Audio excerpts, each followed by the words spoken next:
We're live. Hello, everyone. Welcome to this week's episode of Hollywood Matrimony Live. Thank you so much for watching us live on Facebook and YouTube. We are glad to have you here with us. Don't forget to go find us. I am. Okay. Don't forget to go find us on YouTube, Facebook, Instagram, and Twitter. Sorry. All right. So, the first thing you got to go do is share. And I got a notification. I need to go share the show right this second. So, like, share. Oh, don't you dare move. You stay here with me. Stay here. Her co-host, her new co-host, decided to lay behind her and in her spot, and then waits until as soon as we start the show to get Oh, my gosh. So, the dog took my spot. I'm going to post a picture later. But he basically sat down in my spot, so we had to shuffle some stuff around. I'm barely sitting on the edge of this couch. And I'm like, you better not get up and leave after all this. That's fine. Okay. He's trying to find a place where you're not crowding him. I'm sitting on this much of a chair. Okay. No, that's fine. Let him sit. Well, he's not going to sit, I don't think. Sit down. Just sit down. Stand there. Anyhow, He's an old, grumpy man now. He is grumps. But still, write a post. That's what he does. You know what? He lives a life. Hello, sir. But he's legacy, right? So we just let him do, he gets to do whatever he wants. He's a 12-year-old baby. Are you 12-year-old puppies? Are you still a puppies? No, you're an old man. He's all old and gray now. He's very finicky about his food. He's picky. Some days he eats, some days he doesn't. He started eating popcorn again today. He loved it, and then he hated it, and now he's back to it. He randomly just barks at things that aren't there. Correct. I mean, he sits wherever he wants. He sleeps wherever he wants. He just does whatever. And at this point in his life, he's old. He's legacy. We let him do whatever he wants. The only bad thing that I worry is if he's teaching bad habits to the new dog. No, she has her own bad habits when she got here. I guess. But she's actually really good. No, I've already shared everything. I did too. He won't sit for stuff, but she still does. So he used to be perfectly trained. Like sit. He sits. He still sits, but he does it on his own. He'll just walk up to you and sit because he knows the routine. But if you ask him to sit, he stares at you like, "Yeah, I'm not going to do that." Mm-mm. But he still goes outside. He goes to the bathroom. He doesn't open the house. He doesn't chew on it. He's a great dog. He's just best dog ever. He's grumpy ass. He's grumps. He wants to be left alone. Here's the thing: the total difference of these two dogs is he is affectionate to the point of he will lay next to you. He will touch you, but you're not allowed to touch him. If you try to cuddle on him or like he'll let you pet him and that kind of thing. But if you get too handsy or if you get too snuggly, he will get up and leave. She starts on top of you and wants to give you all the snuggles. So it's a total opposite world we live in with these two animals. But all right. So today we have a good variety of movies to talk about. I'm very excited.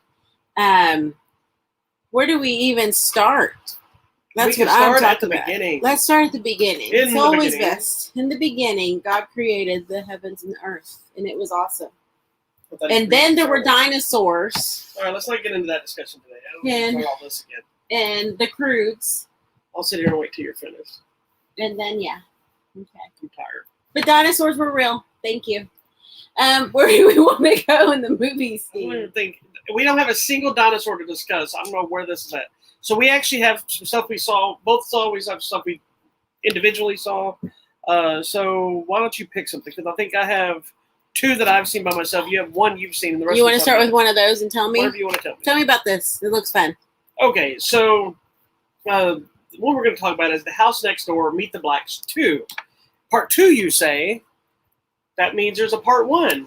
And yes, there in fact is. Okay. The original was just called Meet the Blacks. Stars Omar Epps. Hold on, in here it says, I'll give you the credit. Not Omar Epps, excuse me, Mike Epps. Wrong Epps.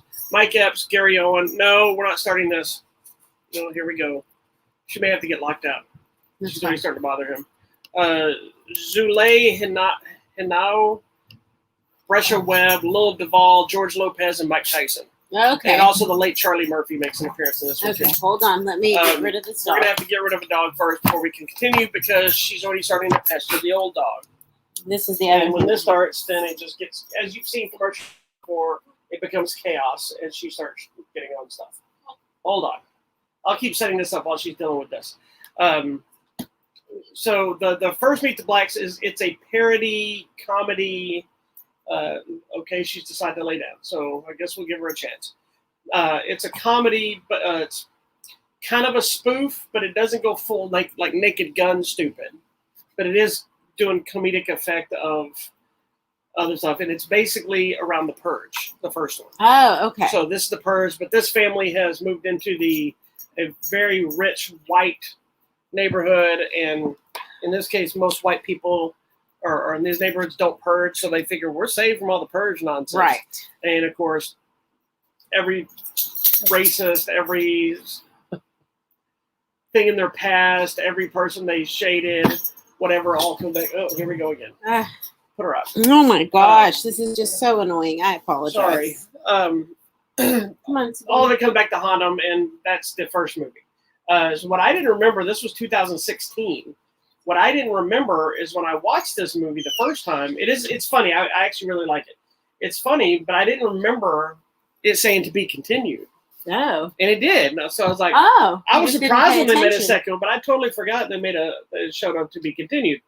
So now we're to the new one, which is The House Next Door, Meet the Blacks 2. This time with all the original cast are back that survived the first film. Okay. But with the addition of Cat Williams. Love him. And Danny Trejo. And it's got a pretty big cast here, so I'll read this one too. So we have the same people, also the addition of Tyrene Turner, who some would know from the lead role in Menace to Society. He has actually a very brief cameo at the end of this movie, and then his role is expanded in this movie.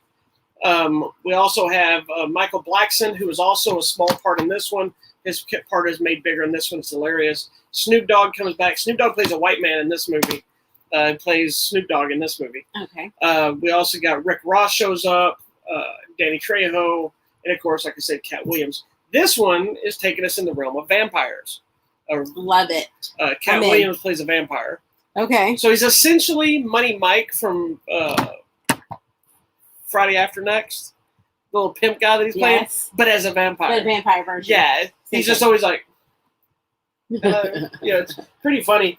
And Mike Epps' character has written a book about what they survived in the first movie, but it's not doing well, and it's a lot of the same comedic tropes and parody spoof kind of stuff, but this time dealing with the vampire culture, a lot of nods to like Fright Night, that kind of stuff. Yes. A lot of the generic stuff. It was actually really funny. I was kind of expecting it.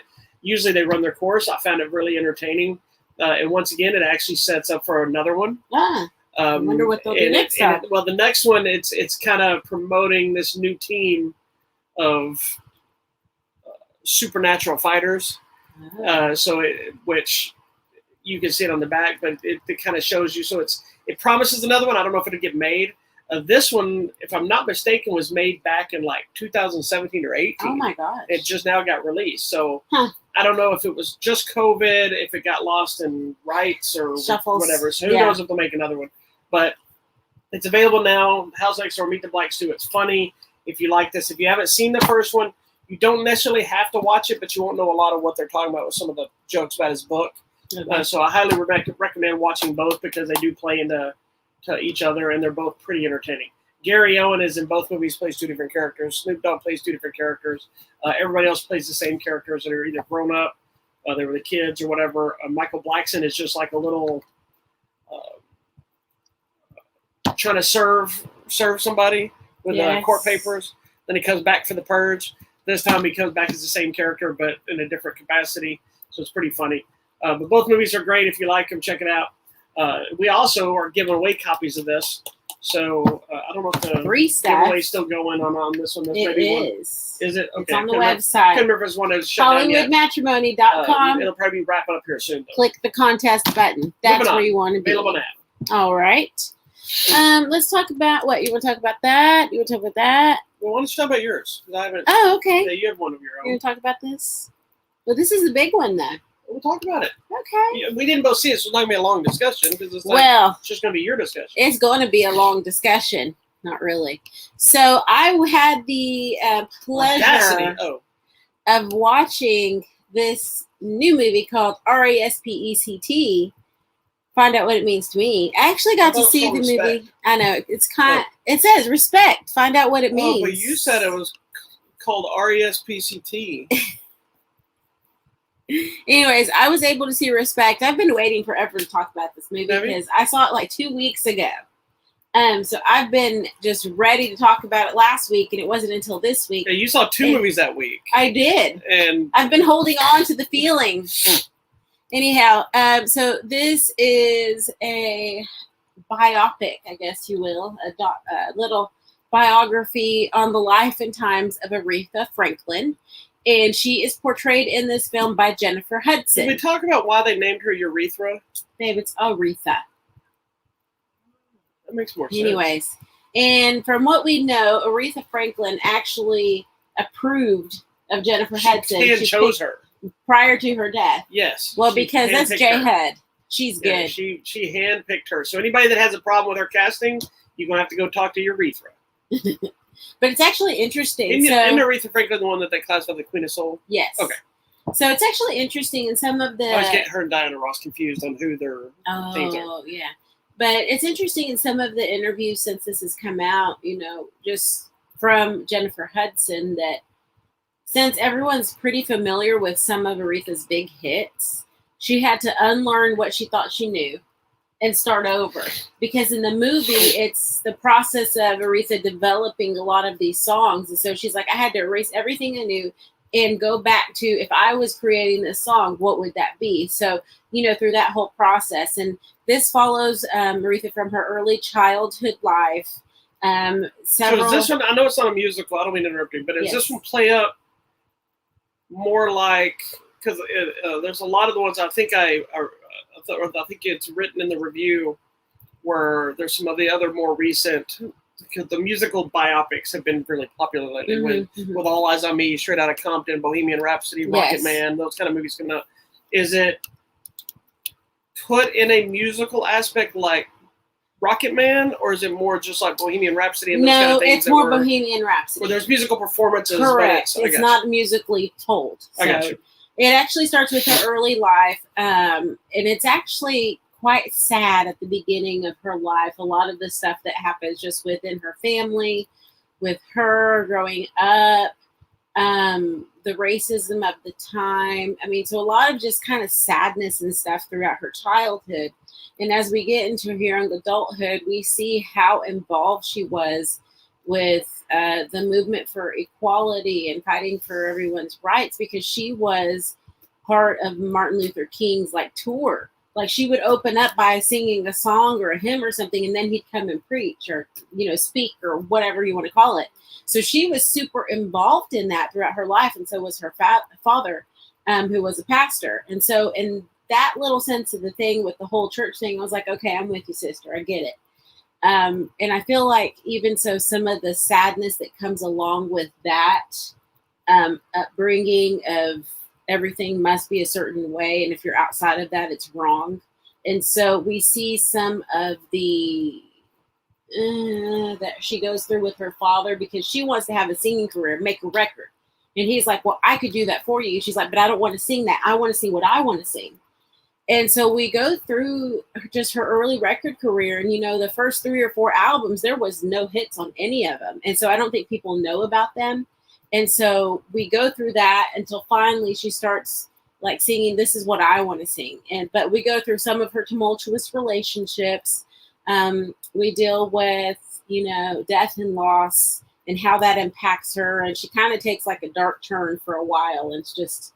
Well, I know a lot of the fans of hers and everything else, and you mentioned her being somebody that fought for rights and everything else.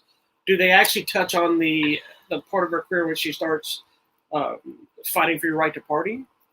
No, that doesn't happen in this part. What I did there. But how is Marlon? Is Marlon Wayans in this? He is how so good. Is he?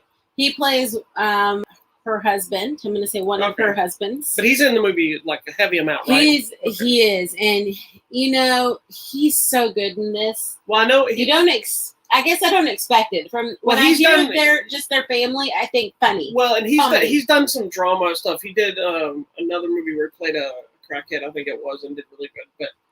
But he's been on this, and I don't know if it's still happening. So if anybody knows, you can correct me. But there was a big thing with, and I've actually got to interview him in person like once or twice. He's a great guy. He's the guy see in the interviews and in person on the screen. He's that same guy, and at least he turns on perfect for the interviews as well. But he's been training to play, I believe it was Richard Pryor for a long time. So he's been on the stand-up circuit, doing all this. I don't know if that biopic is still happening, but it made me wonder because that's going to be a very dramatic, funny thing. And he was actually really good in this. I mean, there wasn't any comedy to it. It was very like heavy at times. They had a pretty tumultuous relationship that you could tell there was love there, but it's at a certain point where love becomes possessive love. And he wanted so badly to manage her career and take her to stardom and help her dreams come true.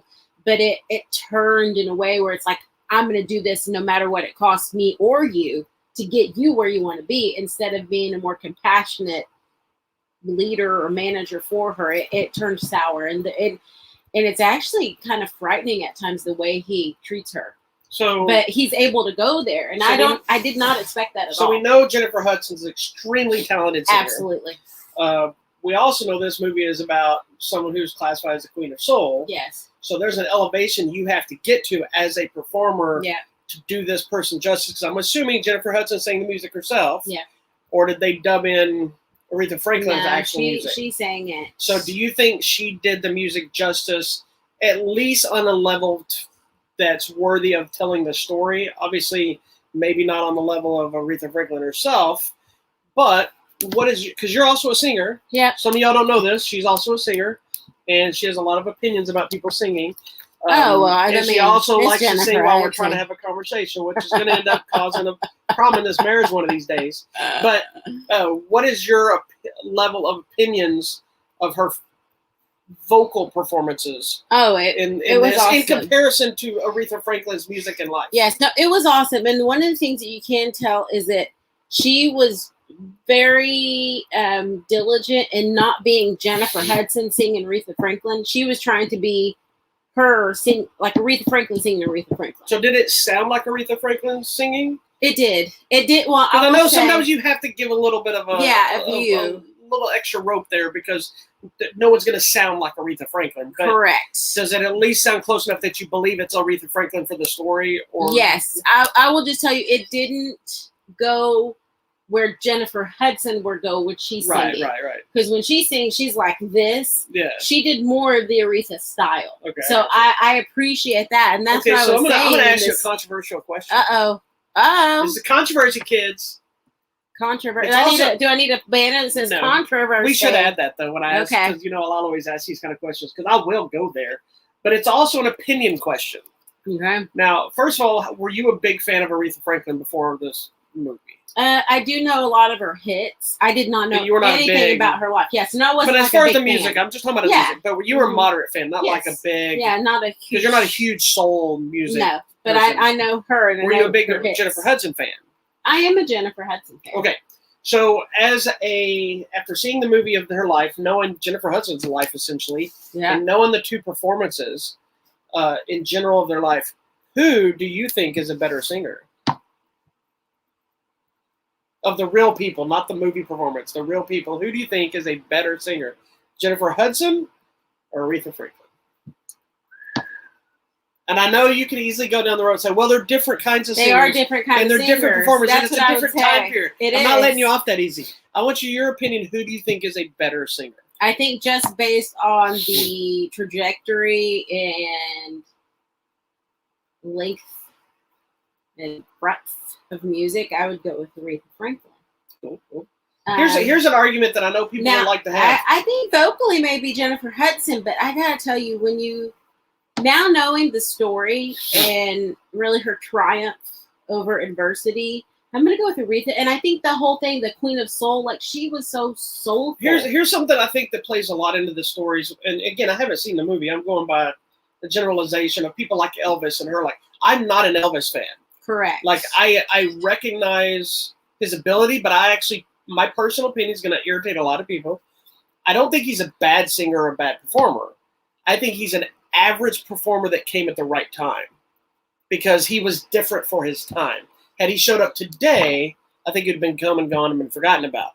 But I think he was the right place, right time. The shaking of the hips, the outfits, the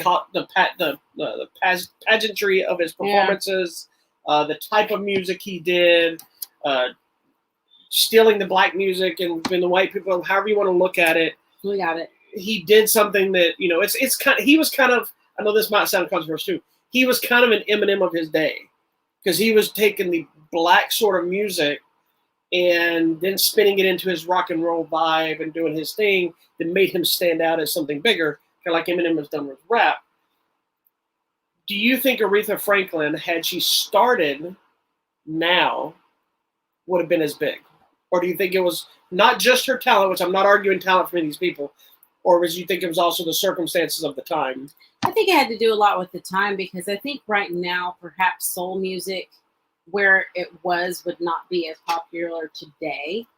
Right. I think because it was that time period and it had a lot to do with the movement for equality and all that because it was all kind of combined in the soulfulness, the sadness. I mean, even remember that other movie that where what's his name was together and Muhammad Ali and the Malcolm X and that movie. So the guy in that movie, the singer in that movie, which has totally escaped my mind, but that's the same thing. The soul, it had a lot to do with the struggle. Yeah. And the struggle hasn't changed, my friends. Well, the reason I asked this question hundreds of years, but I don't think soul music today would be as popular as it was. The reason I asked the question is not because of trying to discredit either one of the performers, Elvis or Aretha Franklin or anybody else for that matter.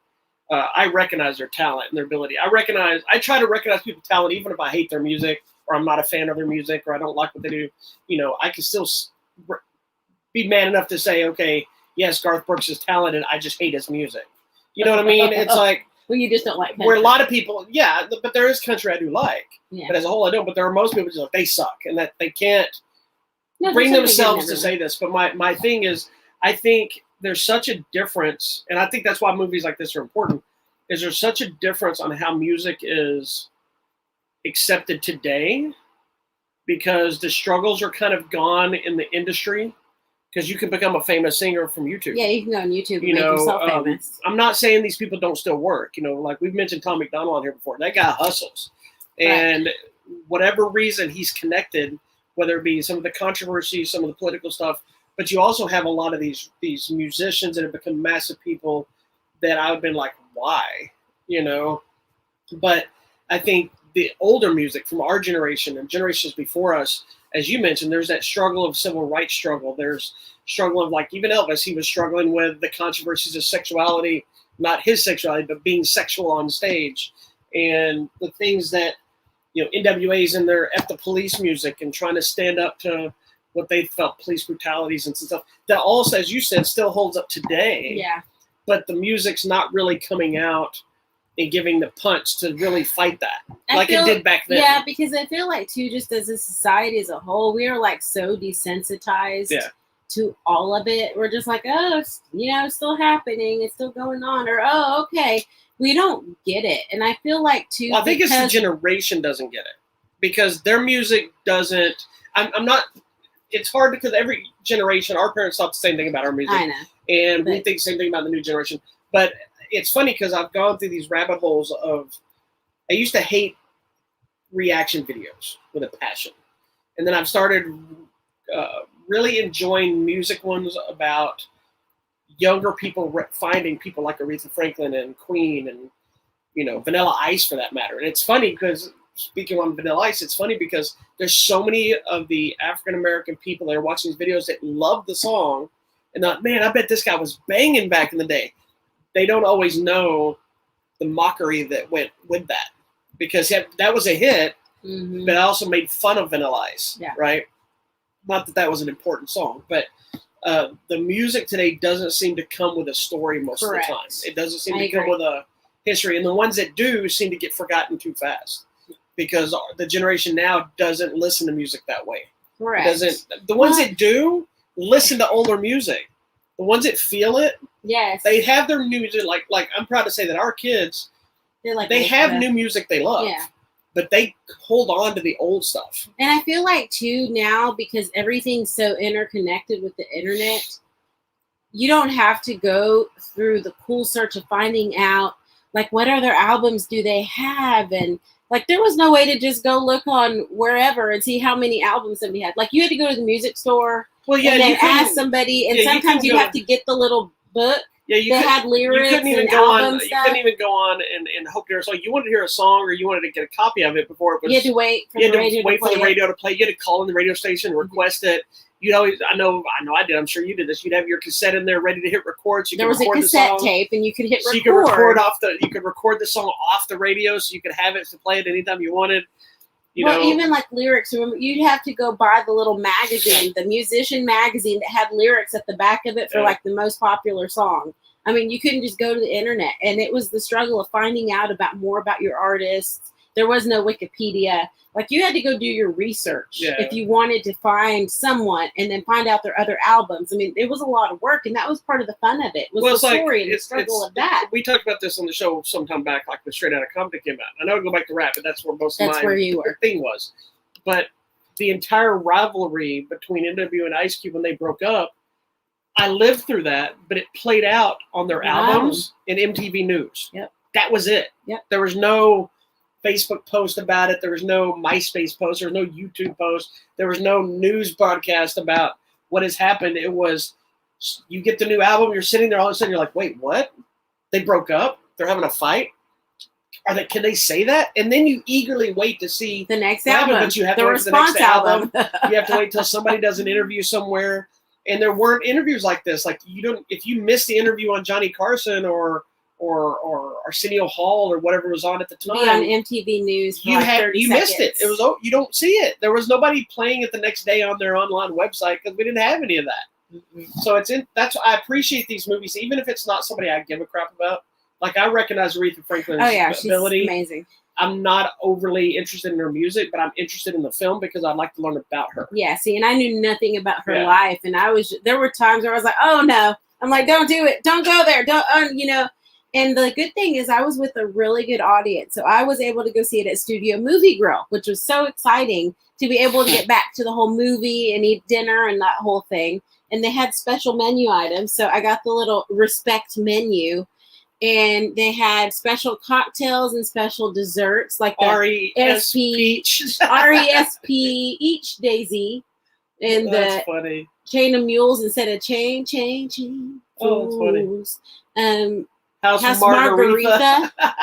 The House Margarita. Genius. Amazing milkshake. Was it amazing? Rocksteady brownie. I did have a milkshake. I had a strawberry shake, and it was amazing. Did you add Oreo crumbles for $1.50? I didn't. Drown in my own frozen hot chocolate. I mean, so it's cute. They had a whole little menu.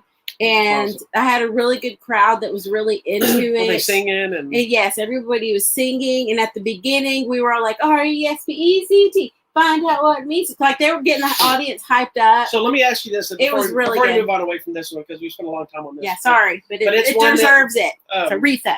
I was wrong. We're going to have a lot more time on this one. Was there any moments in the movie, because I always look for these, like Bohemian Rhapsody's moment is when they're doing the Live Aid concert, and it really hits, and you get that emotional impact where it's something like, yes, like that. Did you have that moment in this movie? Yes. Whether it's at the end or the first time she's seen somewhere. Yes, it's later on after one of her dark turns, and she kind of comes back, and I'm like, yeah, girl, you got this. Did it even the music leaves you on a high, did it give you the finale you like at the end credits or at the end of the movie? It did. It did a perfect ending for me. I really enjoyed it. So yes, it is a must see. And if you don't know who Aretha Franklin is, it is a must see. First of all, it's shame. You probably do know. You may not know her music, but you should at least know who she is. Well, you may know some of her songs, but not know that was her. And who knows if something's been sampled. That's the other thing that I found funny. Because that happened to you this week. Or just yesterday. Yes, I was like, you don't know this song? He's like, I just know the sample version from a rap song. Which is weird because it wasn't a rap song? Most of those music that I know are used, I know from the original songs, and I know the original songs. But in this case, Mary J. Blige is singing that song, so I assumed it was something Mary J. Blige did, we're watching this movie that we're going to talk about, and then I was like, wait a minute, is that original version? That's a Method Man Mary J. Blige song. I did not know that. Like, so I love discovering that because one of the things that I love but I've found really entertaining lately is, and I'm going to go back to rap again. But it's because that's where you grew up in music. Understanding the generational gap by where somebody knows Ice Cube and Will Smith.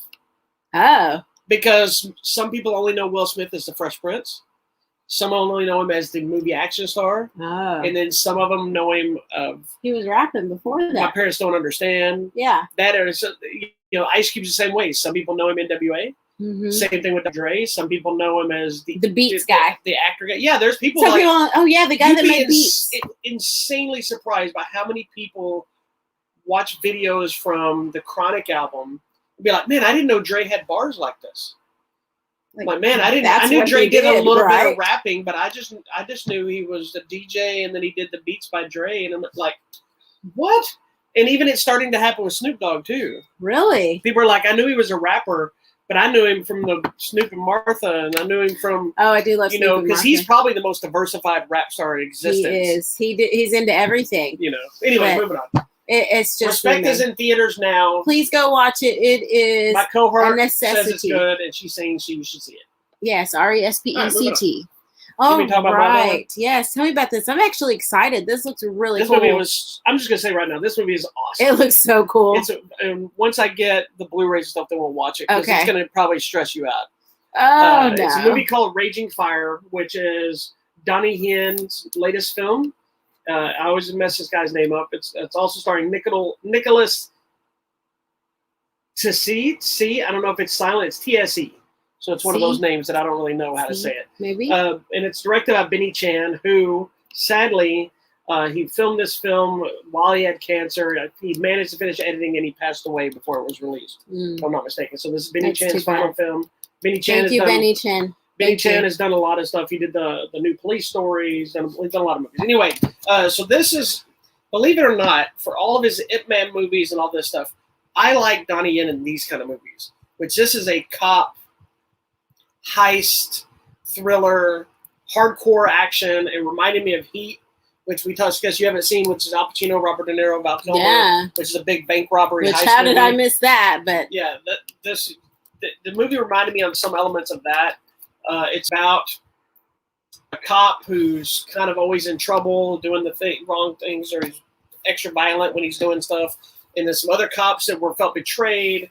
They're trying to rob something. It's kind of a game of cat and mouse. So there's tons of big shootout sequences, car chases, and of course, badass action. Donnie Yen is also the fight choreographer in this movie. How cool is that? He's done a lot of them. So there's some great fight sequences. Great. One of my favorite parts of this whole movie is not even a fight. I think I came and told you about it. Is Nicholas? I'm just going to say Nicholas because I can't say his last name. Nicholas C. Yeah, I don't know how to pronounce it. Anyway, sorry, we apologize. He and Donnie Yen are beating the crap out of each other. They fall through a floor into like a sewage tunnel. They keep beating the crap out of each other. They end up on the street chasing each other. They're getting hit by cars and all this stuff. So instead of like most of these movies you see, they just keep going like nothing's happening.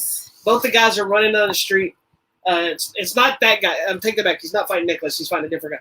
Both guys are running down the street, and you can see they're slowing down. Donnie Yen even starts. He's like, "That's great. That's real." And the other guy runs out there. He gets hit by a car. It's not really a spoiler to the movie, but it's just like it's showing like the feeling of real people getting tired. Yes, thank you. And he's limping, and then later in the film, he's still struggling with some of the injuries and dealing with this stuff. Thank you for making it real. It's very intense. The story itself is probably nothing fresh and new. You've probably seen, like I said, it's kind of like Heat, but any other cop movie or anything like this. But the reason I like these kind of Donnie Yen movies, when he does these like Flashpoint's another one that's like this, he goes into this wide variety of this martial art style. Style is gone. It's all about brutality and grabbing somebody. Like if like somebody runs at him, he'll like grab him, and he's doing clearly a well executed throw, but he may fly with them into a wall and smashing, and then it's hitting people with stuff, and there's still kicks and there's punches and there's all the choreography, crazy stuff. But it looks like two people. It reminds me of Harrison Ford fight scenes. Harrison Ford fight scenes don't have the Right. massive class, but when Harrison Ford hits somebody, he tends to fall with that punch because he's trying to hit But him as you know hard he's as he hitting can. for real. Yeah, he's trying to hit them as hard as he can with Yeah. everything he's got. Donnie Yen still got the the normal hooks and all that kind of stuff, but in the kicks and the jumps and all that stuff. But he's also taking a beating. Raging Fire is badass. It's awesome. It's chaotic. It's violent, but there's still a story in there. And if you haven't checked it out, you should because it's awesome. You had me at Donnie Yen. Yeah, that's right. So I'll watch anything Donnie Yen, but Donnie Yen's agree. had some trash ones too. That's okay. Doesn't happen often, but every so often. He's like His Iceman movies were. He does Kung Fu, right? It's Kung Fu Master. His mom was Kung Fu. So I'm thinking he did Yes, Kung Fu. his mother was a big time Kung Fu person. I believe his father was too. Just like Martin Costco's was as well. But Donnie Yen's mother, if I'm not mistaken. Yeah, and I don't know how old he is, but he looks good. I believe he's in his 50s now. He looks so good, y'all. I'm just telling you. I mean, Asian people age slower than us because they have a better diet than we do. If you want to see some interesting, and they're more active. They're more active and they eat better. Well, Donnie Yen is also one of those people that if you want to see a multi-talented person, he was born in 1963. Goodness gracious, what's that, guys? So that would be 57, 58. 58. Yeah, that's nothing. He's young. He's almost 60. Yeah, he's young still. It's not young for being an action star like in his caliber. No, but man. But if you want to see somebody who is multifaceted talent, Donnie Yen, not only martial arts, he's a producer, he's a director, he's a choreographer, he's an actor. He plays concert piano. Yeah. He sings. He dances. He can do everything. Like, go on YouTube and just look up Donnie Yen piano.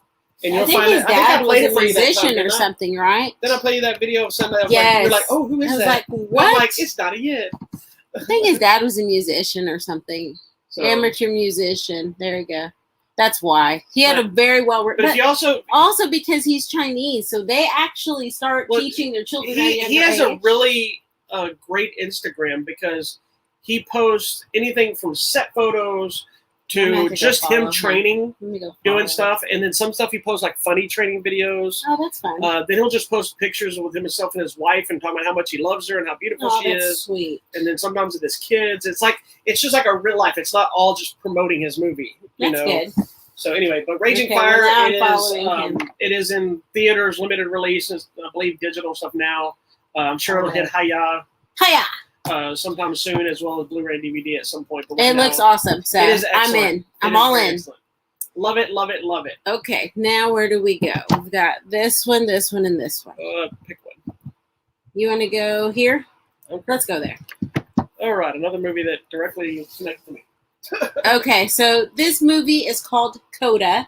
It's currently available on Apple TV Plus, so it is a paid service. Hopefully you have Apple TV Plus. I mean, why wouldn't you? Well, because it's probably another paid service. But anyway, so this movie is about a girl who is a hearing girl, but the rest of her family is deaf. And so just all of the translating. She has a mom, a dad, and a brother. Yeah, the translating she has to do to help them. She's a translator. Translator. Translation. And so just all that she does in her day. And it's interesting. They're a fishing family. So she gets up at 3 a.m. to go out with them on the fishing boat, then has to still get ready to go to school. And so her life is just very full and busy. And I found it to be an interesting twist on the narrative that we normally get. It's usually the one deaf person in a sea of hearing people and seeing their struggle. Yes. And so you sometimes forget that even though the people around them that are hearing aren't handicapped, if you will. Correct.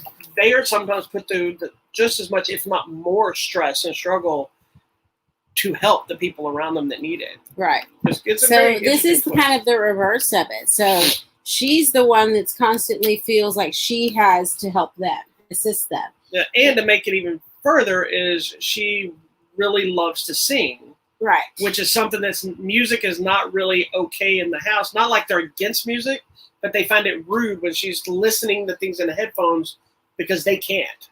Correct. So it's as we kind of go through, both of us, or you more so than me, we're finding everybody extremely selfish and really these angry. People are rude and selfish, and but then you start realizing their connection of like they feel the need that they need her, and they feel like them, and then she feels the need to be there for them, and there's a lot of different emotions going on that all actually are understandable.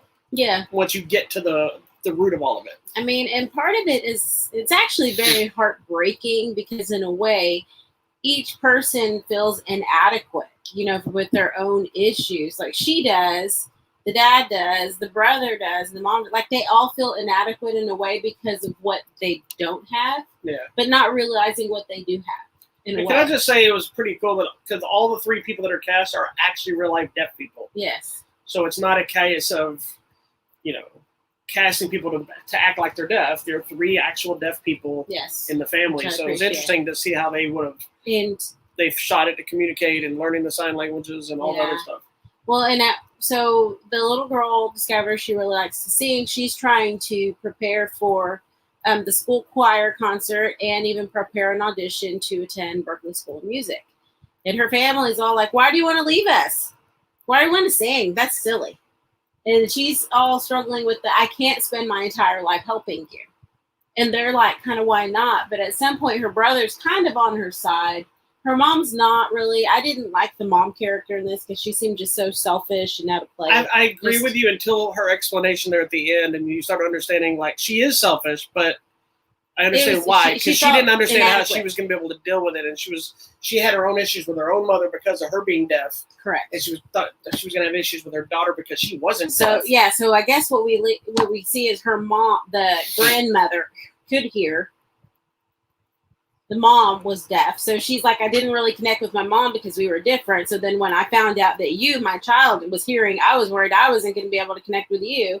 So it was all feelings of inadequacy. It is. And then the brother, because he's the older brother, he was trying to do something as the older brother. Like, I want to run this. His was kind of a mixture of supporting her, what she wanted to do to be independent, but also for them to see him and not treat him like, I can't do anything because I'm deaf. Right. It's like, because you're the hearing kid, now I'm the other one. He makes a statement in the movie at one point about... because she's saying, well, y'all can't do this without me. You need me. He's like, we were just fine before you were born. Yeah. And he meant it both ways. Like, I thought it was going to come back around in the middle of that dialogue. Mm-hmm. I even told you that. He left it. That it was going to be, left it there. We were fine. We'll be fine once you leave. You can go. So at first I thought he was going to be supportive of her to leave because we were fine before you got here. But he meant that. But he also meant, we don't need you. We were fine before you got here. So it was a support slap. Yeah. At the same time. And it's just interesting. I mean, because like you said, the music part of it, it's unusual for someone that comes from a deaf family. Unusual. Sorry. That comes from a deaf family that doesn't have a musical background to suddenly be such an amazing singer. Yeah. But it was interesting. And so one of the most heartbreaking scenes to me in the movie was she's doing a concert, like a choir thing. And the family comes to watch her, and the little things they did, because they don't hear anything that's going on, but they're trying to be there to be supportive of her, which I did like. There was never that fight of, we're not going to that, you're pretend. She has to go with. They always supported her, even if they kind of verbally didn't.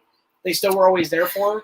And there's 2 elements to that. There's one where it's just a performance, and they're watching, but she's seeing them, and they start having a discussion as nothing to, like, what do you want for dinner? What is this? Because they can't hear anything. So there's nothing for them to connect to. But then the movie shifts and changes perspective, and we're sitting in their world, and there's complete silence. Silence. And you're watching them watch other people and see them moving and seeing how they're acting. And, and then there's this one point where they're just obviously in silence and it's all quiet. And I liked that they did that. Yeah. Like, we hear it and then suddenly it plays out to nothing. And I'm like, oh my gosh, how sad would this be? Yeah, that's you're understanding what they're dealing with. But then at one point, the mom sees there's this lady crying at them singing, and she's like, they're crying. So then that prompts the dad later to be like, what were you singing about? Yeah. And then, like, can you sing for me? And then I bust out crying. Oh my gosh, because it sets up this whole thing of how her singing to him and him. He's like touching her throat so he can feel it. And I'm like, it was such a good. And I hate saying this, but I'm getting more and more connected to these stupid movies that involve hearing issues, because I have hearing issues, and we've got to learn sign everybody, language. I think, so important. don't think it's gotten any worse, but everyone around me says it's gotten worse. It's gotten worse. And I am to the subtitle level of my life, and I'm getting younger. I think you need little hearing aids. So it's sad because I'm starting to relate, which I don't like it. I related to Sound of Metal more than this movie. But it's because there was all the sound effects and all the things that I hear. I'm not completely deaf. I hear. But there are moments where I understand what they're dealing with, where everybody is having a conversation. It's like there's a scene where the brother goes to have a drink with everybody, and they're all having a conversation. He's just kind of. There's many times that I'm in a group of people, and they're all having a conversation, and I'm just like. Too much background. I laugh when everybody else laughs, and I kind of just said it. There's times that we were having a belt test, and she's wearing her mask at the belt test. She's having a conversation with me. I have no idea what that's saying, but I'm like, yes. Oh, yes. And then we leave. I'm like, no, what did you say? You also start feeling, and unintentionally, she has done this to me many times. I apologize. Whatever it is, you start feeling bad to ask what someone said. You'd rather just move on and not know. Because I know it's hard. Because it gets frustrating when someone says, It's frustrating when somebody says, what did you say? She doesn't. I understand her frustrations about it, but she's like, just never mind. Because she gets irritated and she gets mad, and I know that. You need a hearing aid. But I'm like, there's many times I have no idea what she just said, and I just move on. And it's not because I'm mad. It's because I don't want to make her mad or irritate her, or not because she's done anything. She's a bully, but no, she's abusive. I am. You blinking for help? Yes, I'm blinking this way. But it is. It's a different side of that. Of sometimes people say things to me and I kind of laugh and then I just walk away. Never understanding what the conversation was. That's too bad. Never knowing what somebody says. I just hope I catch up with it later because it's like, I don't want to be that guy that says, huh? No, I know, but I feel bad because I do think you missed some things. Because even at movies, I miss a lot of stuff. At movies, you're like, okay, so during this part, did he say this? And so I'm having to fill you in. But I have to wait for the entire 2-hour movie to be over and remember that sequence. So I say, did I understand that this is what I heard? You should take a note. That's why I take notes sometimes at the movie. So then sometimes I feel like I may be missing something else in the movie because I'm trying to hold on to that thought that I had. Yeah, true. It's too bad. Anyways, this movie's amazing. And it stars one of our favorite people as well. Was it Eugenio Derbez. Best friends. Best friends. Love him. Which I met. So he was on a show. If you don't know. Does he actually really play piano? I don't know. He was on a show called, was it Rob? With Rob Schneider. He played his brother-in-law. Oh, so good. We fell in love with the show. It only got one season. It's tragically sad. But only got one season. And I got to interview him for, what is that, Instructions Not Included? Instructions Not Included. Which is a great movie as well. So good, you guys. It gets you in the feels. And it's half English, half Spanish. And then Overboard was cute. And I told him, when I met him in the show, he would always go, best friends. So we've been doing this for years. I was interviewing him, and I'm like, we finished interviewing. I said, thank you so much. I'm like, best friends. He goes, oh my God, best friends. And he's like, you watch that show? You're the only one. Love it. No, and so we have a picture somewhere. It might have got lost in my last computer, but it's probably online somewhere, of me and him together posing, doing the best friends things. And I love it. If I could find it, I'd post it again. Such a great guy. Yeah. But y'all need to watch some of his movies. We didn't even know he was in the movie. No idea. So Marley, what is it? Marley Matlin? Marley Matlin, of course, everybody knows Marley Matlin. Yeah. She's been around forever, but yeah, it's just such a great movie. It's on, good. What did you say, Apple TV? Apple TV Plus. Streaming, not the normal Apple TV. Correct. You have to have the service. I'm okay, just Apple TV. It's such a good movie, and it kind of, in a weird way, at one point, it reminded me of Respect, or SBCT, because there's a line in Respect where her mom tells her, music will save your life. And I'm thinking about this little girl. Music will save her life too, because it gave her a life that she didn't expect to have. So it's all coming together, my friends. It's also together. Funny. There's a lot of funny moments in the movie. Yeah. It's heavy. It's everywhere. Emotional. It's all over. Yeah, it's a great movie. So check it out. I'm tired of watching movies about deaf people and connecting with them. Okay, now you got to pick between these two. You pick one. I don't care. You want to go here? Sure. Or do you want to end on a funny? Oh, we can end on the funny. Okay, let's go. All right, so the next one we're going to talk about is a sequel that we've both been super excited to see. It's a sequel, Don't Breathe 2, which is a sequel to... Don't Breathe. Spoiler, Don't Breathe. Part 1. Which was produced and directed by Fede Alvarez. Is that his name? I always forget his name. It's not Alvarez. What is it? It is Alvarez. Fede Alvarez. Okay. Anyway, he also, and the guy that did it with him, hold on, let me find his name. Rodo Sayagos? I don't know how to say his name. Find it over he is the director of the new film, but both of them wrote Don't Breathe Together. Fede directed it, and then this time around they wrote the second one, and Rodo directed it. I gotcha. But Fede also did the remake of Evil Dead. He's done a lot of really good stuff. But anyway, the first movie is about this group of teenage criminals, if you will, who break into the wrong house. And there's a blind man in there, and it becomes it's a thriller, and there's more than meets the eyes that he doesn't have. More than meets the eye. Yeah, so it's not a horror film so much, but it could be classified as more of a thriller, violent, edge of your seat, if you will. Yeah, lots of twists and turns. It's interesting because at that point we don't know why this guy's kind of like crazed and badass, and you find out in the new one. Yeah, but you realize that he's a nutbag. He is, and this probably has one of the most borderline so disturbing finales. Yes, on a couple of levels. And then so he has his whole house rigged up. I mean, he's like prepared for something. And one of the concerns with this new film, when the trailer came out, was the trailer looked like he was protecting some young girl, and it looked like he was now kind of a hero. Mm-hmm. And there is nothing redeeming about him in this first movie. But I gotta go back and forth on this one because look.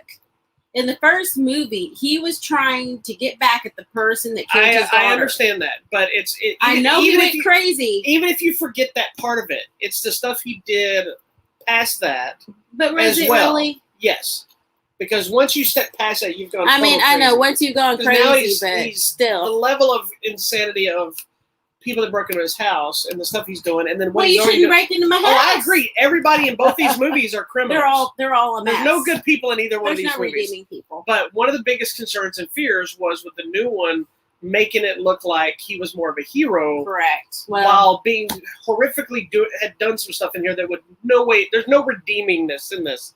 I'm happy to report that he is far from a hero in this movie. He's not. Don't worry. There is no hero mentality other than him trying to save this young girl from another set of horribly bad people, and he's still a horribly bad person. He has one good quality. Yes.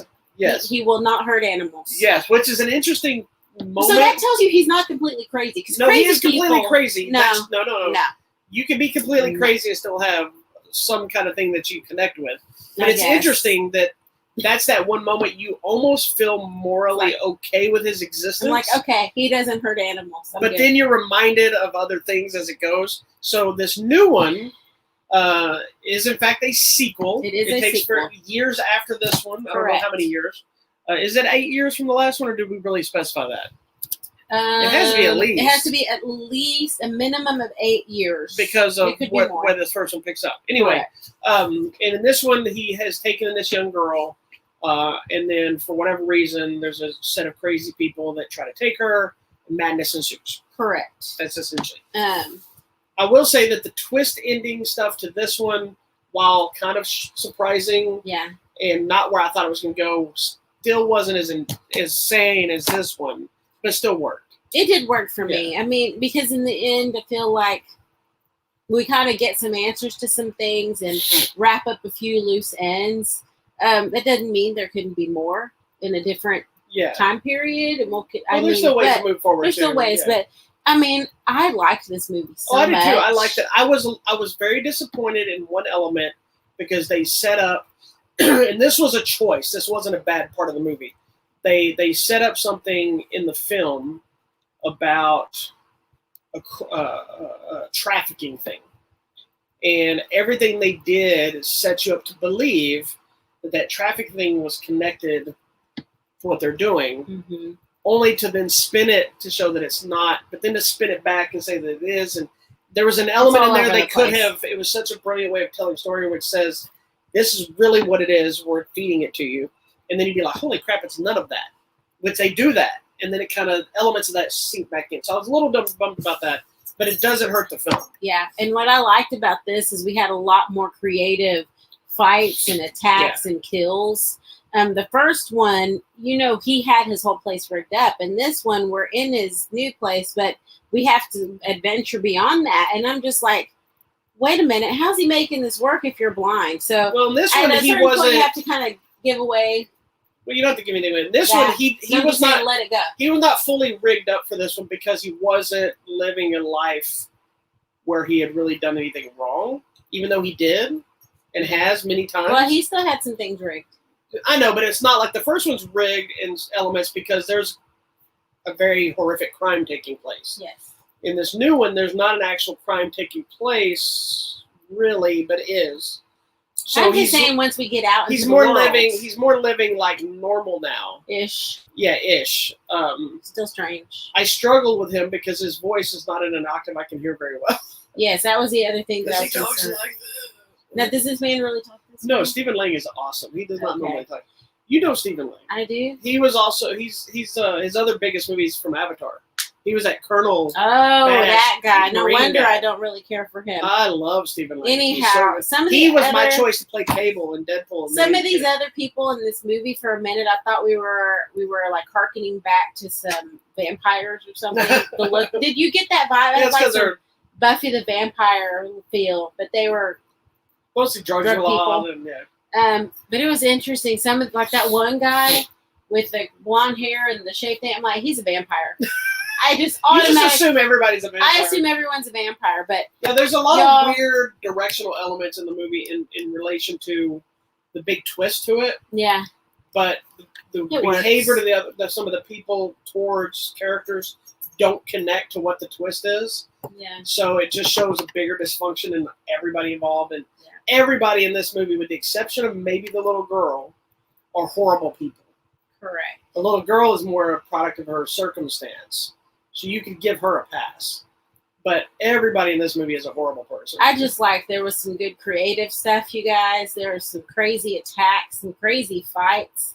And I like that in this one, it's like people that may not really know how to fight or fighting, but they just use what's in their surroundings. And I find that to be like the most creative and best thing. I will tell you, there are a couple of moments that we were both like, why didn't you just do this? Or why don't you do this? But I understand they're building they wanted some blood and guts. Well, there's that, but they're also trying to build the intensity. They're trying to build and we find out a lot more about his backstory too. Moderately, a little bit, yes. You know.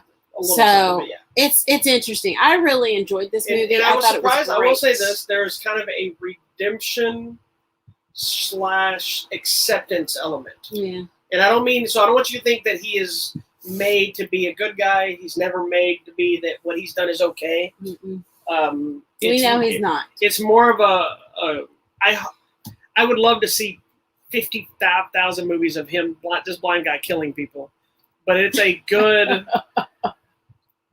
good cap to make 2 movies. I was a little bummed that they didn't continue any of the story elements here, because I would have thought he would have been really wanting revenge on her. But they just kind of, this movie happens, and then now the new movie happens. Correct. And there's no harken back to this movie at all. I was honestly expecting something in this movie was going to be connected to this other movie, like at least somebody found out who he was. None of that's there. So you can almost even watch this movie without seeing the first one on some level. Correct. So it's an interesting angle that they took. But then it will make you buy some admissions and some of the stuff he says. It then makes you say, because did you catch his line at the end where he actually contradicts what he says in this movie? Wow. Where he's not something in this movie, but in the new movie, he admits that he is that. He realizes what he was doing. Though, he did it in a different way, but he still did it. I caught that too. I'm like, that was a genius twist, because it was almost like he realized. It does go back to the first. I was justifying what I was doing in this one, which I was too. I was on the side of crazy people. I know, but I often am. But then I asked you yourself, if somebody was doing that to you, would you think that's what it is? Heck yeah. So you were only justifying it because you enjoyed the movie, not because it's the real idea. I like the revenge flick idea. Yeah. But anyways, this is not a scary movie. It is a thriller. There's a lot of good action, lots of good. Not as gory as I expected. There's a little bit of blood. A little bit, but not like heavy gore. Yeah. It's good. I'm a little bummed because I like heavy gore. Don't be those people that's like, I don't watch scary movies. I don't watch movies with subtitles. It's exclusively in theaters now. All those things. Yes, go watch it now. It's go right now. So good. Very rarely do you get a sequel that's good, if not better than the first. Correct. This one lived up to it, and like I said, I could watch Stephen Lang blind might kill people for years to come. It's so good. But I also hope we don't get any more because it has It serves as a perfect now. begin to It's end. good. The only way I would kind of think it could do something very interesting was if they did a prequel to set up to how he not how he lost his sight, but how he got to the point of the first movie. Perhaps. But there's still stuff they could do with the third one if they wanted to. With some moving of those people. forward Correct. with him or anybody else for that matter, they can still do other stuff. But Correct. Can you? Can we let her in? Yeah. See if she's calmed down. I had to check. I couldn't remember if I put pants on for the show. Oh Lord, that's a constant battle in our house here. You know, you gotta be quiet though. Okay. All right. Calm. Be calm. Oh my goodness. All right. You can sit right there. All right. We have one more movie to talk about this evening, and it is the new movie. The number one movie in the country. Is it? It is. It's the new movie with Ryan Reynolds called Free Guy. Which is a movie that everybody's been waiting on. We weren't sure what was going to happen with it because back when we first started seeing trailers for this movie was still a Fox movie, and then Disney bought Fox, and now it became 20th Century Studios. So we weren't sure what was going to. And here's what's interesting. I don't know if would you stop, dog? I don't know if you thought about this. Oh my gosh, she's licking my ears. It's freaking me out. I started wondering, okay, well, this is another one owned by Disney. Why are we not getting the premiere access on Disney Plus with it? Why? Well, I did find out this information. Okay, good. 20th Century Fox had deals with different things that still are in place until next year. Oh. So I believe it's HBO Max is exclusive for this one, but it's not part of the Warner Brothers archive stuff releases. I see. So after its 45-day window, and it'll go to, because what most movies are doing now is they've made a deal where most movies will go to the theater for at least 45 days before they go to streaming, pay-per-view, or anything else. And then the studios determine, I guess, what they're going to do based on, really, right back to this again. That's why you got locked out, sir, madam. But anyway, this one, I believe HBO Max is the deal that they had for Fox. I see. So that's also You're why gonna have to go back out. New Mutants and things like this weren't on the Disney Plus with the X-Men Excuse stuff. us for 1 second. Okay, sorry. So anyway, but Free Guy is in theaters. Tell us about this film. Okay, so this movie is basically about a guy named Guy. Is he free? He's free, who is inside a video game. Spoiler. They tell you that. I know. So we as the audience realize he's in a game. He doesn't know he's in a game. He's just living his life every day. And you get to see that because it's the video game, like he does the same thing every day because he's literally just a background character. Until one day he decides, I'm going to do something different.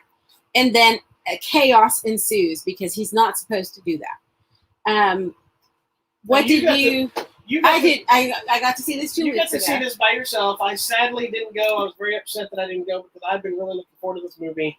They were upset you didn't go either. Huh? They were upset. Were they really? Well, they were just like, where's Bobby? Does he not like movies anymore? Well, I've had a lot of busy stuff with belt tests and things happening, so I've been having to make decisions. And I'm like, how rude. I've been having to make some decisions about not going to screenings that I don't like making. But I didn't really have a choice.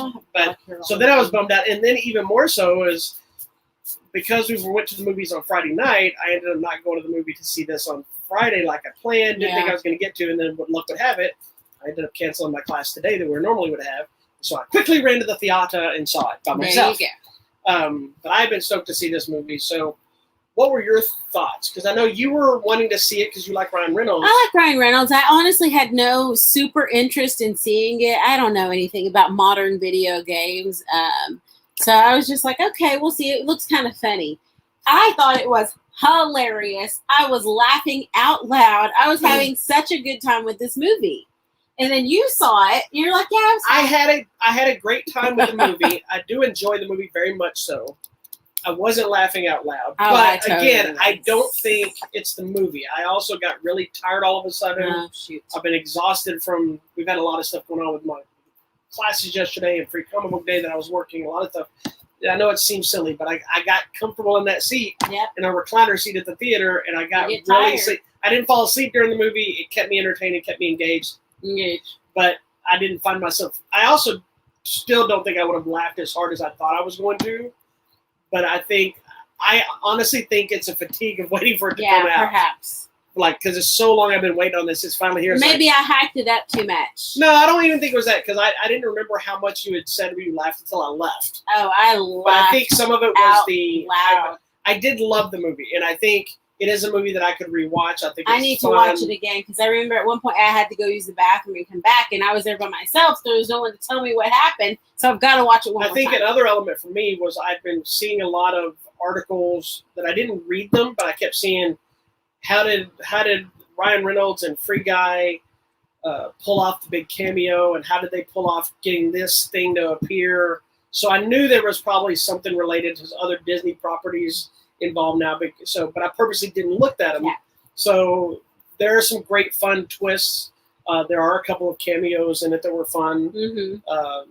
The one at the beginning, the first time in a long time, I did not know that individual was in the movie. Yeah, at all. That's cool. So that was awesome. See, that's how I like to see movies. Like I didn't know any of these people were going to be in the movie. Yeah, so I was it's somebody we haven't seen in a while. I'm like, what? I thought it was that's awesome. Cool. We'll have to talk about all that later. Yeah, this is a movie tailor-made for Ryan Reynolds. I know. And I'm just telling you, I love him. I know he can be annoying to some people. And I think at the beginning of the thing, his whole career, I thought it was annoying, but I've now come to the point where he's just funny. You know what? Here's what's made me, and this may be part of the problem, because sometimes I'll have like my own retrospect of an actor's career in my head while I'm watching something. And you see somebody like Ryan Reynolds, who was like a golden boy of Hollywood. You know, you see all these different movies that are coming out there, funny movies, action movies, Deadpool, you know, the Hitman's Bodyguards franchise, different stuff he's popping up in. And he's got this other big one now. And, you know, you think back, you know, what you just remember Ryan Reynolds always being here, right? Yeah. But I remember when Ryan Reynolds was gone. You know, and I'm sitting here watching this movie thinking, man, I remember when he did Van Wilder and Waiting. Yeah. And then nobody was really doing anything with him. And then he showed up in, like, what is it, The Proposal? Yeah. Stuff like this. And then he was gone again. And then he did Green Lantern. And Green Lantern. And then Green Lantern was a flop and he was gone again. I liked it. And it wasn't until he did Deadpool that skyrocketed him to the front and center. He was never not working, but he just wasn't the star he is now. It's very much like Robert Downey Jr.'s story. He did tons of stuff. Academy Award nomination for Chaplin, all this stuff. Then his personal issues derailed him. Iron Man. Then he's in everything. You know, it makes you. It's funny. You just don't remember a time without that person because you're remembering them now. Yeah. But he's been very smart of, I think, taking a role like this, which most other actors would have been horrible in this movie. Correct. But his dry sense of humor. He's serious in what he's doing. That's why. This is kind of like Deadpool, but instead of being Deadpool, he's this video game character. And then I love his best friend Buddy, Lil Rel. Lil Rel's hilarious. He and Lil Rel together because they're best friends. And you know, at the point where Guy starts doing something different, and Lil Rel's like, "What are you doing? Why are you doing?" He's like, "No, man, don't do that. That's not what we do." But then at the end, he's like, "Okay, well, how can I help you?" Like he's really there's an element to this film you have to just suspend disbelief. Yeah. Because you're inside the video game world. Yeah. And you know, because one moment, I don't know if you caught this, but there's this whole thing with the glasses. The glasses separate. If you look, nobody's wearing glasses except for the players. Correct. You know, like even Lil Rel's not wearing glasses, and he normally wears glasses all the time. I don't think he's wearing glasses earlier. I think he was. Was he? Anyway, but these glasses separate. They weren't the players and the non-playable characters that populate this game. Mm-hmm. And so there's elements where people are walking around having these conversations that you would be like, they wouldn't be having these conversations. Or is he not? Nope, he's not. He's not? Nope. All right. You just played the trailer. It doesn't matter. Anyway. You keep talking. But then there's a couple of elements where they're not wearing the glasses when I think they should have been wearing the glasses. Oh. But, you know, it's very minute stuff. You know, it's minor stuff, but you have to buy into what's going on. I will say that I was a little surprised. I love Taika Waititi. Yes. I was annoyed with him in this movie. I think that was the point, though. I think it was too, but it was bothersome because he's like a douche. I was ready to see him and be excited to see him. And I don't remember seeing the scene in the trailer, which isn't uncommon, so I'm going to ask you if you remember seeing it or not. In the trailer, there's a scene where he's sitting in his chair at his desk, and he throws his legs up and his arms up and goes, But I don't remember seeing that in the movie. Maybe not. I don't. I'll have to show you that sequence, see if you remember it. But I'm like, I didn't fall asleep. I don't think. I don't think so. Yeah, no, he is not wearing glasses. You're correct, because that would mess up the whole premise. Yeah. So that was an interesting little take on it. But yeah, I was very annoyed with Taika Waititi in this, and I know you're supposed to not like his character. I don't like him. But I didn't find it to be a fun dislike of him. He just annoyed me. I see. Which, do you even know who Taika Waititi is? Yes, he's the guy that directed that thing in Star Wars. What? The episode of... okay, well, yeah. Oh, but he's a director guy, right? Yes, he directed Thor Ragnarok. Yeah. He's directed Thor Love and I know who he is. I know what he looks like. I have a vision of him in my head. He's most known, which I still can't believe you haven't watched. This guy. He was a co-creator / and I think the co-director of the What We Do in the Shadows vampire. I watched a couple episodes. The movie and the series. I watched a couple. I can't believe you haven't done any of this. Watch that show. You would be in love with that show. It's genius. Especially the one finale where it had like the cult of the vampires. I know, but you showed me that. Yeah, and so I feel like I've seen it. You haven't. No, you I don't. It's season 3 and 4. I don't necessarily like that style because it reminds me of the Buffy movie, which I don't like that style. That Buffy movie is better than that show. No, yes. I don't like that. Anyway, I'm just telling you. We're not talking about this movie anymore? Yeah, we're talking about this movie. Anyways, the number of cameos and things is amazing. So that you want to watch it. I like that dude. He's so funny. Yeah, that was a funny. I knew about that guy. I didn't know he was going to be anything. I knew was about super them doing fun. that, but I thought that was part of a promotion thing. I didn't know he was going to be a big moment in the movie. Oh yeah, no, it was big. Anyways, I thought it was hilarious. Laugh out loud. It's getting a hit and miss with reviewers. I've seen, which I'm surprised because a lot of the hardcore video game people I've seen not like it. Really? Yeah, visually it's awesome. I think it's amazing. It's very clever. It's probably one of the more original films that come out in quite a while. Yep. I think the director, I thought I just read him talking about this is one of the most original movies that Disney's put out in years that wasn't a sequel or part of a bigger property. No, that they've been doing. So, I thought it was good. But yeah, it's a fun flick. I don't think there was anything after the credits. Did you stay to the end or did you leave? I did stay to the end. Okay, I got left because I didn't. I had to go to the think potty. there was anything. Trying to remember. Yeah, if you're a hardcore video game, I don't know why we just kind of stopped talking about it. Sorry. Because you're searching the internet and you're distracting me. I'm not distracted. Don't look at me. I can't help it. You're sitting with your screen facing me and you're not paying attention to our shows. That is invasion of privacy. I'm about to headbutt you. Don't headbutt me, rude. I think if you're a video game person, you're going to really connect. There's references to Fortnite. There's references to Disney stuff.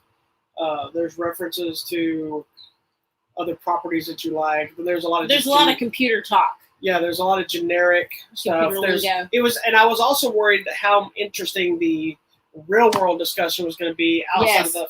But it all came together. Yeah. And there's a dual story of budding romance, but in 2 different ways. Yes. Which I thought was very clever. Funny. Yes. That was a clever that would happen twist. in real life. So.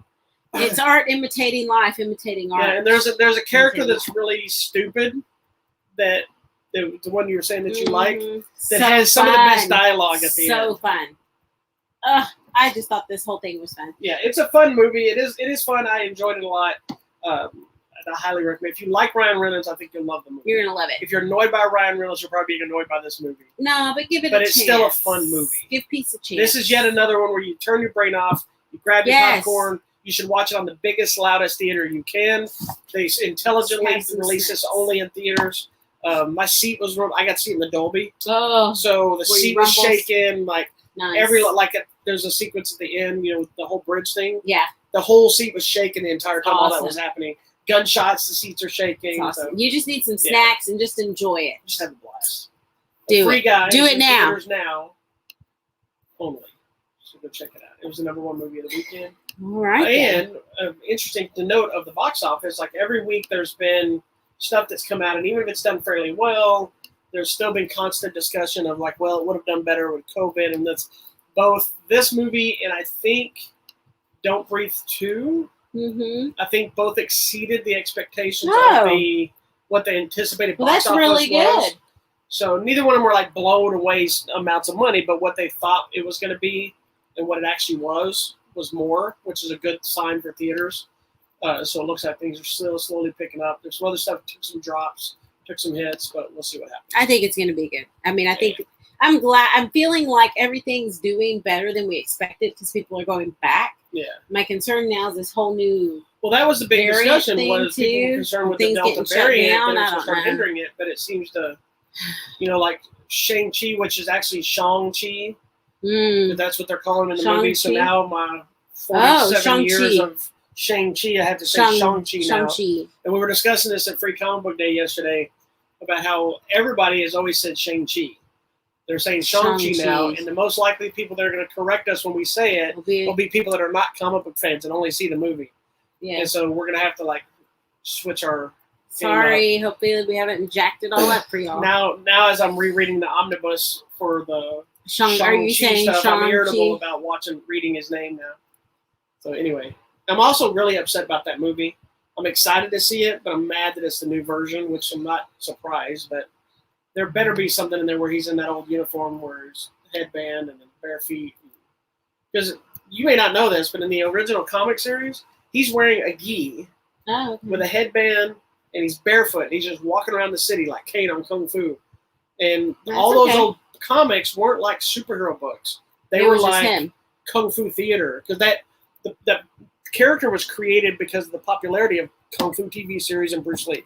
I see. He's modeled after Bruce Lee. Right. And the Kung Fu series. There was actually which I'll probably talk about again when the movie comes out. There was actually a movie in the 90s, I think it was, being developed for Shang-Chi with Stan Lee helping develop it. Is that how we're supposed to really say it? That's what they're saying. It's SHANG-CHI. So I thought it was Shang-Chi. Maybe we were just saying the Americanized. Shanghai is China. It's spelled the same way without the C. Okay. Anyway, Shang. Anyway, but there was a movie being developed back then with Brandon Lee to play that character that never happened. So it was interesting because, it modeled after his father. Anyway. And that movie got moved to October, not September now, so we got to wait longer. But anyway, moving on. You're all into this. I am into this. All right. Tell me. Is it me then? Yes. Let me pull up my little thing. I am actually ready. There's not a ton coming out this week. This new thing, the way they show what I normally look at is crap. So I'll just say Hitman's Wife's Bodyguard is coming out this week on Blu-ray DVD. A movie called The Waterman, which we'll be talking about next week, or I will be, depending if we get to watch together. It is directed by, what is his name? David Oyelowo. David Oyelowo. That's what I just said. Riders of Justice with Mads Mikkelsen is coming out on the Blu-ray and DVD, and that's pretty much the only big things. All right. To my knowledge. So, coming out this week at the theater or online. So, Tuesday, we have a movie coming out on video demand and digital called The Howling Village. A lady goes to a supposedly haunted town called The Howling Village to investigate the disappearance of her young brother or something. Then coming up Friday, nationwide, The Protege. This is the one with Samuel L. Jackson and Maggie Q. And Michael Keaton. And Michael Keaton. So it looks really good. I hope it's good. It's one of those that looks like it's a mixer of Long Kiss Goodnight and John Wick. Yeah. So I'm excited that we're going to get to see Maggie Q. I'm actually more excited because Michael Keaton is in this because I love all things Michael Keaton. I'm excited to see Maggie Q do some fighting. I love all things Michael Keaton, but to see him be a villain and or do some fighting because it looks like he's fighting Maggie Q in the movie. Whether it's really him doing all the fighting or not, I'm just excited to see one of those. Yeah, I think it's pretty cool. And if you haven't seen The Founder, you should watch it because it looks amazing. Very good. Okay, this one is kind of creepy and a little bit scary to me. It's called The Night House. It stars Rebecca Hall. And as you see in the trailer, her husband's passed away. She's alone. And she finds out that he was working on some secret project, which seems to be their house in reverse. Across the lake, I guess. So you opted to not go to the screening for this, didn't you? When is it? It's tomorrow. I'd like to. I'll have to look. I think I asked you, and I think you said no. I think you, after I think I got scared. Because we're supposed to go to the Protege on Tuesday. Okay. The Night House looks creepy as all heck because it's like the house in reverse. And so when she comes in here, she sees nothing there. I don't even know what's going on, but it looks interesting. Next, it's Reminiscence. It stars Hugh Jackman. He's a private investigator It's like a futuristic kind of thing. Yeah, looking for the disappearance of this lady called May, who's a client. I don't know what's happening. This is one it's hitting both theaters and HBO Max. So you will have the opportunity to watch it this week. Please check it out. Also, I know some of y'all are very excited about this. Paw Patrol, the movie. I'm excited. It's hitting out exclusively nationwide.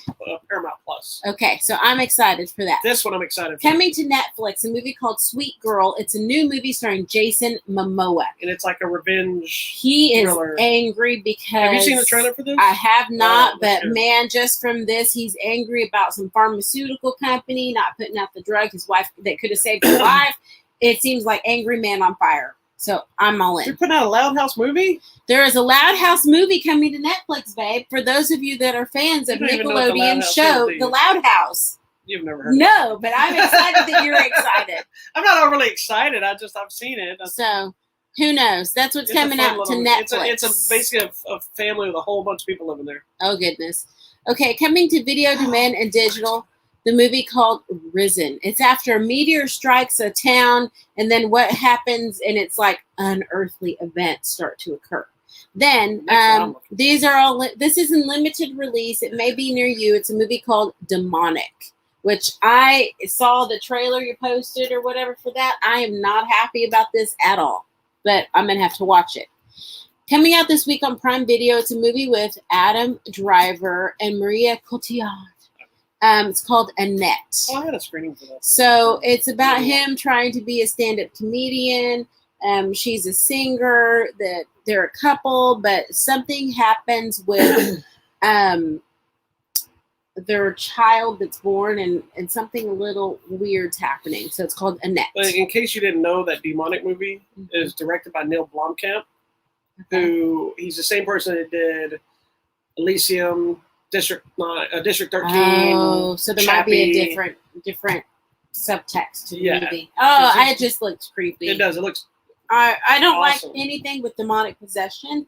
I love scary movies, which is hilarious because I feel like I live with somebody that's possessed. No, but that's where I draw the line. I'm great with blood and guts, serial killers, things like that. Anyway, everything else is kind of. I'm seeing this. So I'll discuss one day. Is it actually coming out in wide release yet?